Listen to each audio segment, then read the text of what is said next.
I've been living in Asia for over 10 years already, and for the past 3 years Vietnam has been my home. I live in Dalat. It is a cool little mountain town in the southern part of Vietnam. I just moved into a new house and I recorded this video on a balcony at this new place. And that got me thinking that over the past couple of years I changed 5 different homes around Dalat, and I never really shared much about that except one house tour video. So today I'm gonna talk more about what is it like renting a home here in Vietnam as a foreigner, because the process is quite peculiar here. I'm gonna show you the places I used to live here in Dalat, and also going to share the houses that I watched while looking for this place and decided not to pick. Like, the accommodation market here is quite interesting and different from any other place I've been to before. You know, Vietnam is attracting more and more tourists and expats every year. Most of people who move to Vietnam, they consider either Da Nang or Nha Trang if they want to move to a coastal city, or Hanoi and Saigon if they are after big city life. Dalat is different. It's a small city in the mountains, quite far away from the sea, with its own very unique climate that you don't usually experience in Southeast Asia. It is not too hot here. It's one of the best things for me here in Dalat. It has a pleasant dry season from November to April, and it gets warm but never too hot. It is the best time for going outdoors, having more nature time. And then from May to October, it is the wet season. It rains a lot every day and it actually gets cold here. I'm editing this video and it is raining so hard right now. You know, we are approaching the end of rainy season, but still the weather gets really unpredictable. Like this morning we started with a nice bright sky, the weather was great, and now I'm sitting in my sweater. In my bedroom I have a heater that I'm going to turn on before going to sleep, because the nights here get a little bit chilly. Like these days, these temperatures, this weather feels so unique for Southeast Asia. I'm gonna show you how it rains outside. It looks really strong right now.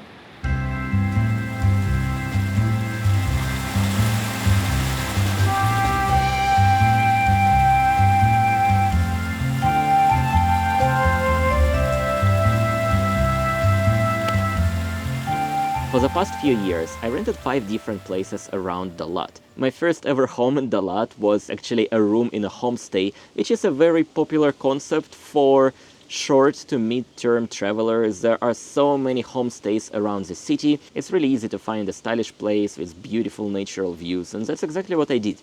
The first homestay I stayed was called Dreamer's Homestay and Coffee. I paid around $350 a month for my room, and I had really good time there. The balcony in that room is still the most beautiful balcony view I've had in my life. I lived there for a few months and I realized that I actually like Dalat. I want to stay here longer, and staying in a room is like, there wasn't any much privacy. It was getting a bit noisy there, so I decided to find a proper place to rent. And one of my friends also visited Dalat. He liked it here, and we decided to rent a house together.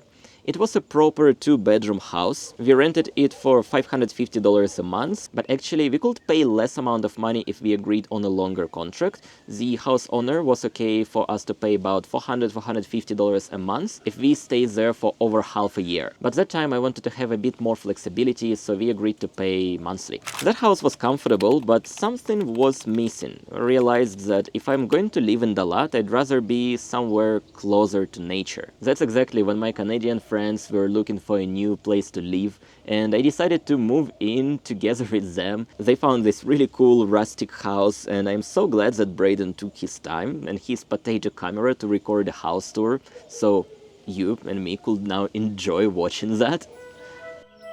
We got multiple balconies, little swings on the balconies.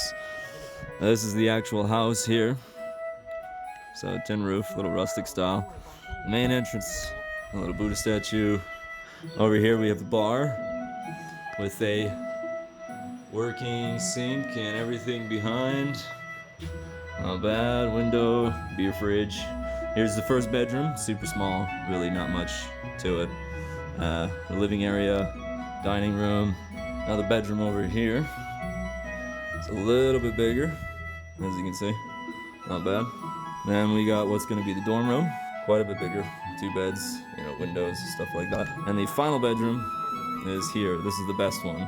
because it's big, spacious. It's got the actual view from the window looking out, and a door leading straight outside. But carrying on down the hallway, we go to the kitchen. So here's the kitchen. We got the counter space, exposed roof, laundry machine, sinks, multiple toilets with showers and private little electric heaters inside both, and another door that leads directly outside. Pathway comes around the house over here. Got the balconies, this whole area. It's awesome.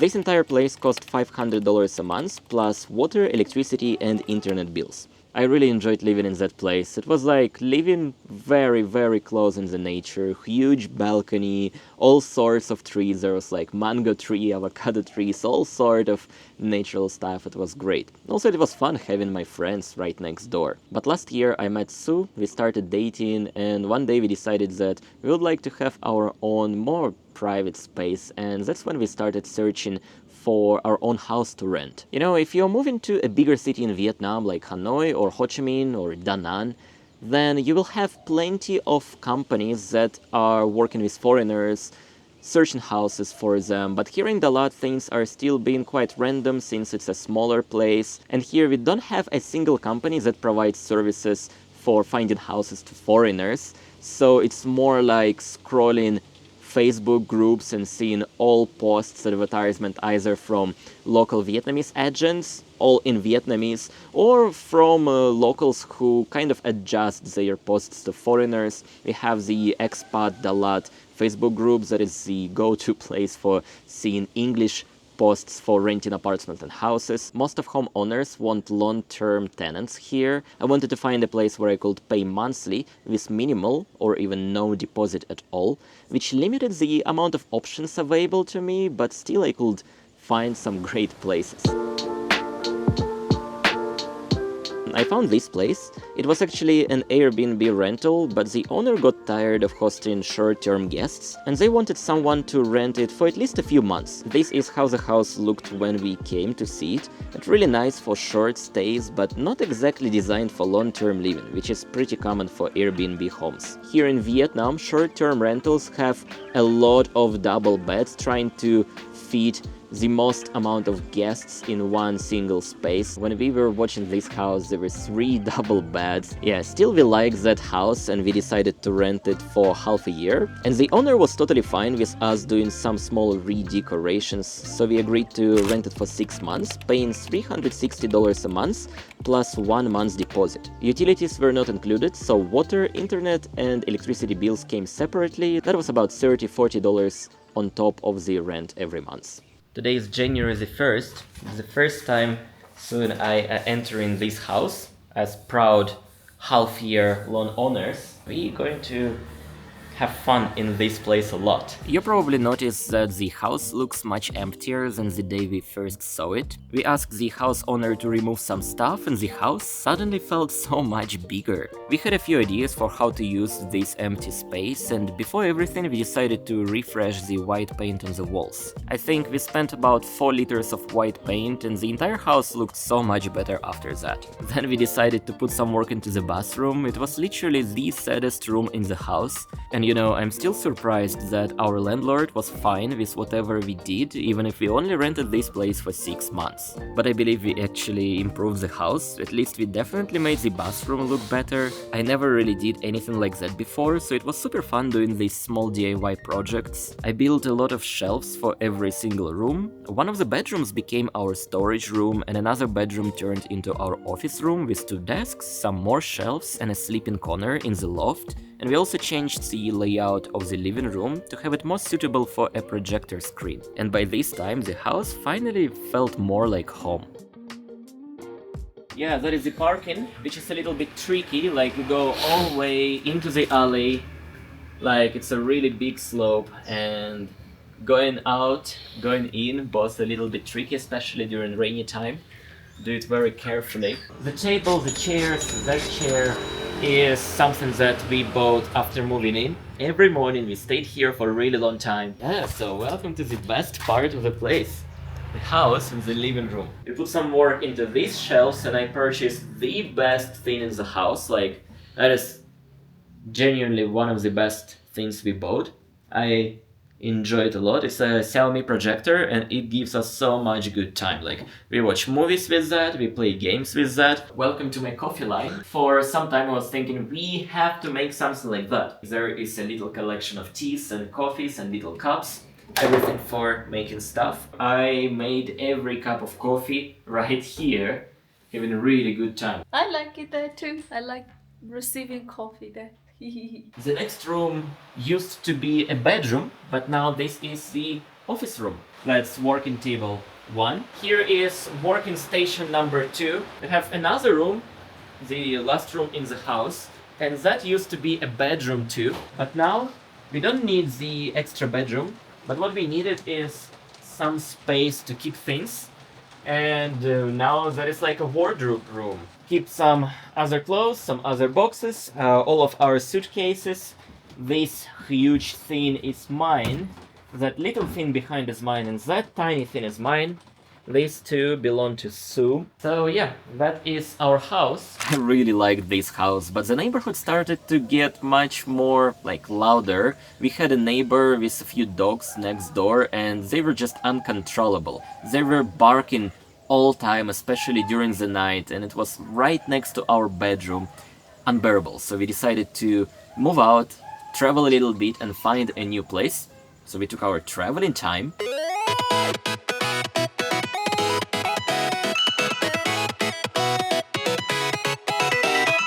And soon after, we were back to Dalat, house hunting again.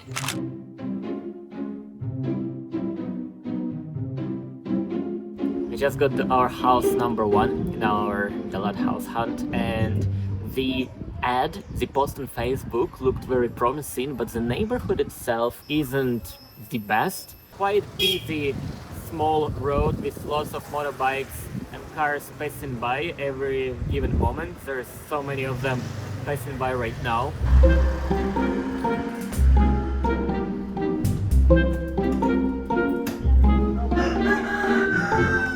What was that? They're chickens? These guys, they're gonna be super noisy. Big red flag. As big as that guy's, how do you say, this part of his body. Sue tried to have a conversation with them, you know, asking how's everything with the house, but probably the chicks misunderstood that. Oh, did I tell them that go back to house? They're all going back to house. At this point I was already pretty skeptical about this place, and seeing that messy garden was just the cherry on top. Still, we decided to take a look inside since we arrived here, and the house looked okay. The living room by the entrance was small, but fine. Then there was a spacious kitchen, and then a laundry area covered with plastic and chicken wire. Every window and door in the house was just a painted piece of metal.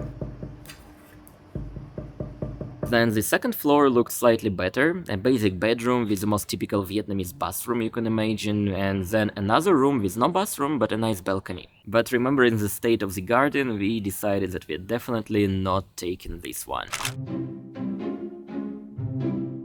Here is the second place we are watching. A huge house, but actually for rent is only the first floor of this building. So here's the entrance. Somebody lives upstairs there, and the space that we can rent is this tiny kind of corridor kitchen corner. One bedroom that is a bit too sad to see, like very small window here. This can be essentially an office room. I could edit my videos here.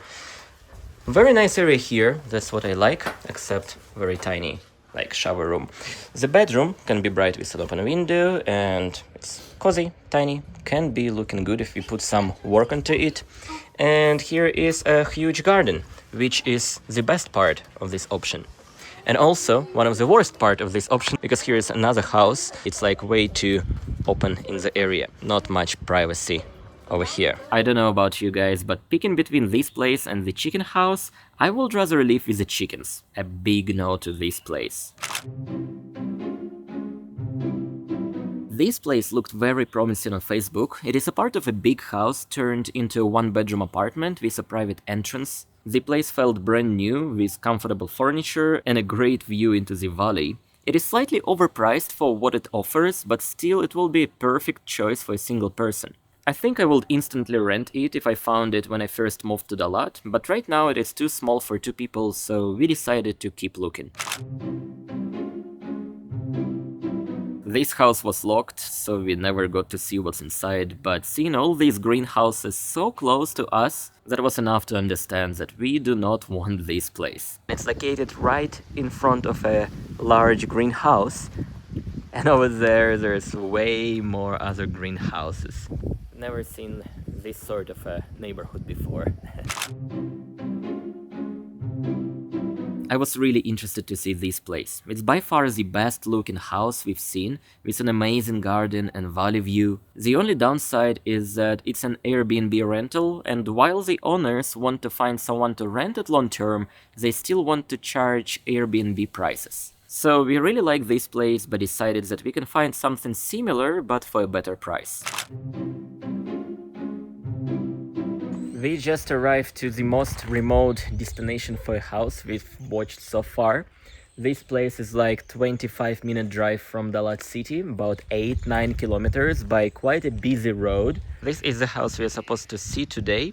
It's located in a village that turned a villa area. It's quite abandoned here, like a lot of houses are staying empty, a lot of land is staying empty like this, but also a lot of houses being populated, like up there, everything is populated. This place is definitely interesting. It has a main building that looks so very much Vietnamese to me. I think that these wooden chairs set in the tone. Of course, they have an absurd amount of beds in every bedroom, and the house itself looks just fine. But it's a bit of an overkill for us, because with the main building they also have the second level of this area with 3 separate guest bedrooms, each of them more like a tiny house for guests. This place will be a nice homestay business maybe, but it will be a waste of our energy to take care of so much space. Most likely we're gonna put our hopes into something else.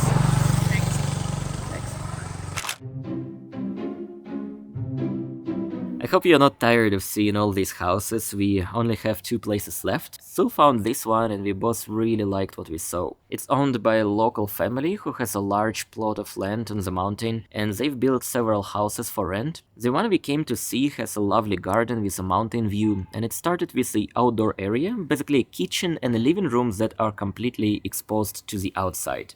The first door leads to what seems like the master bedroom with a bathroom inside. There's another nice bedroom plus one more bedroom facing the mountains, and this room has really interesting way to go into a balcony. And I was expecting the last room to be another bedroom, but to my surprise it turned out to be a cozy office. By far, this is the most promising place we've seen. The only suspicious thing about the house is that it's exposed like this. It's open, and somebody else lives in this house, which is kind of also open but less open. This is another massive house that is big enough for a large family, but we decided to check it out anyway, and what we saw in person matched the photos we saw online. A very nice living area downstairs and mostly empty bedrooms upstairs.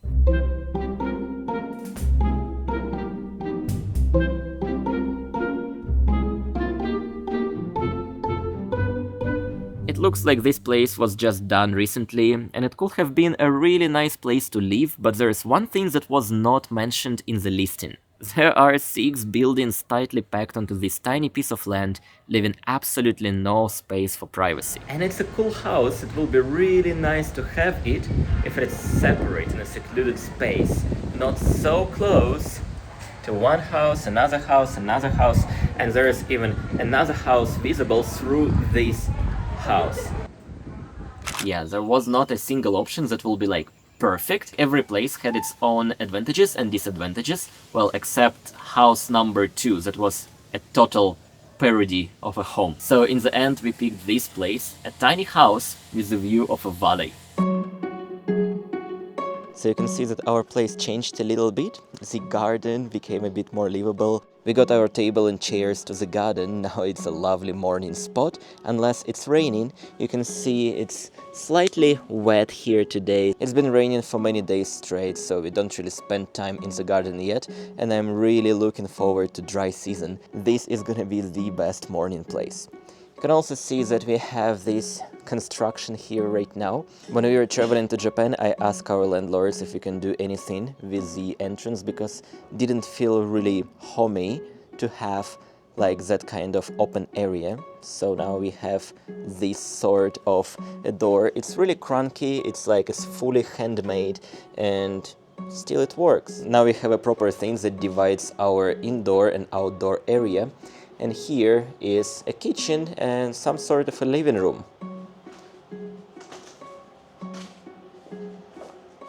This is my coffee line. Yeah, for the second time I made some sort of a wooden table, but here I didn't really do it from scratch. We already had this bar area. All what I did is just this wooden top. Looks pretty nice. Every time I make a coffee here, it's coming from this coffee line. Our main bedroom didn't really change much, it looks nearly identical to what we saw by the day we moved in, but every other room changed a lot. Like this was the second bedroom over here, and now it is our chill room. Our projector screen, you see this place, it was a window and I just covered it entirely. The door was somewhat semi-transparent too, we blacked this out, and now when I turn the light off, it's very dark here. This bedroom turned into the office room, looks so much different than it was before. This is my working area. I sit here, I look into the window, it's amazing. I'm picking music for this video and Sue just started filming me. I'll use it as a quick opportunity to say thank you to you all guys for watching my videos and staying with me, being such a supportive community for the entirety of this journey. Special thanks to people who support me on Patreon and specifically to Mike, MadDog1961. I'm not sure, Mike, if you're still watching, but if you do, thank you so much for staying with me and encouraging me to pick up the drone. Like, Mike messaged me about 2 years ago. He sent me multiple emails that I have to launch a drone, and finally we have these beautiful shots. I honestly regret not getting a drone 2 years ago. This gives a unique perspective not only to my videos, but also to the way I experience places while traveling. My first drone flight was actually in China. I traveled to Guangxi province, which is such a beautiful place, and seeing it from above fascinated me so much. I can't wait to share this journey with you. Thank you so much again for staying with me. Спасибо and пока.